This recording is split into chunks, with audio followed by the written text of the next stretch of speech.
लीजिए सुनिए, देवकीनंदन खत्री के लिखे उपन्यास चंद्रकांता के चौथे भाग का पहला बयान, मेरी यानी समीर गोस्वामी की आवाज में। वन कन्या को एकाएक जमीन से निकल पैर पकड़ते देख वीरेंद्र सिंह एकदम घबरा उठे। देर तक सोचते रहे कि ये क्या मामला है, यहां वन कन्या क्यों कर आ पहुंची और ये योगी कौन है जो इसकी मदद कर रहे हैं। आखिर बहुत देर तक चुप रहने के बाद कुमार ने योगी से कहा, मैं इस वन कन्या को जानता हूं। इसने हमारे साथ बड़ा भारी उपकार किया है और मैं इससे बहुत कुछ वादा भी कर चुका हूं, लेकिन मेरा वो वादा बिना कुमारी चंद्रकांता के मिले पूरा नहीं हो सकता।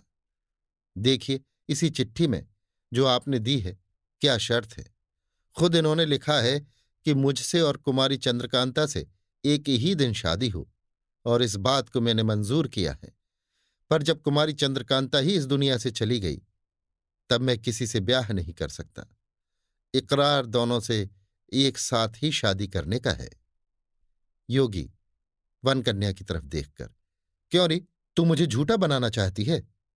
वन कन्या हाथ जोड़कर, नहीं महाराज, मैं आपको कैसे झूठा बना सकती हूं? आप इनसे ये पूछें कि इन्होंने कैसे मालूम किया कि चंद्रकांता मर गई। योगी कुमार से, कुछ सुना? ये लड़की क्या कहती है? तुमने कैसे जाना कि कुमारी चंद्रकांता मर गई है? कुमार कुछ चौकन्ने होकर, क्या कुमारी जीती है? योगी, जो मैं पूछता हूं पहले उसका तो जवाब दे लो। कुमार, पहले जब मैं इस खोह में आया था तब इस जगह मैंने कुमारी चंद्रकांता और चपला को देखा था, बल्कि बातचीत भी की थी। आज उन दोनों की जगह इन दो लाशों को देखने से मालूम हुआ कि ये दोनों, इतना कहा था कि गला भर आया। योगी तेज सिंह की तरफ देखकर, क्या तुम्हारी अक्ल भी घास चरने गई? इन दोनों लाशों को देखकर इतना न पहचान सके कि ये मर्दों की लाशें हैं या औरतों की? इनकी लंबाई और बनावट पर भी कुछ ख्याल न किया?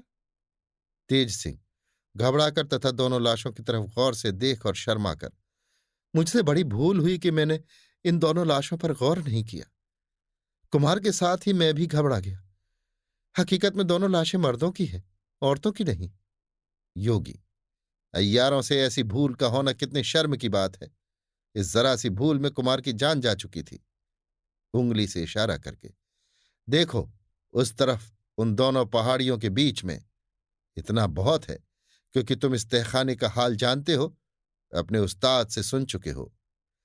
तेज सिंह ने उस तरफ देखा, साथ ही टकटकी बंध गई। कुमार भी उसी तरफ देखने लगे। देवी सिंह और ज्योतिषी जी की निगाह भी उधर ही जा पड़ी। एकाएक तेज सिंह घबरा कर बोले, ओह, ये क्या हो गया? तेज सिंह के इतना कहने से और भी सभी का ख्याल उसी तरफ चला गया। कुछ देर बाद योगी जी से और बातचीत करने के लिए तेज सिंह उनकी तरफ घूमे, मगर उनको न पाया। वन कन्या भी दिखाई न पड़ी, बल्कि ये भी मालूम न हुआ कि वो दोनों किस राह से आए थे और कब चले गए। जब तक वन कन्या और योगी जी यहां थे, उनके आने का रास्ता भी खुला हुआ था। दीवार में दरार मालूम पड़ती थी, जमीन फटी हुई दिखाई देती थी, मगर अब कहीं कुछ नहीं था। अभी आप सुन रहे थे देवकीनंदन खत्री के लिखे उपन्यास चंद्रकांता के चौथे भाग का पहला बयान, मेरी यानी समीर गोस्वामी की आवाज में।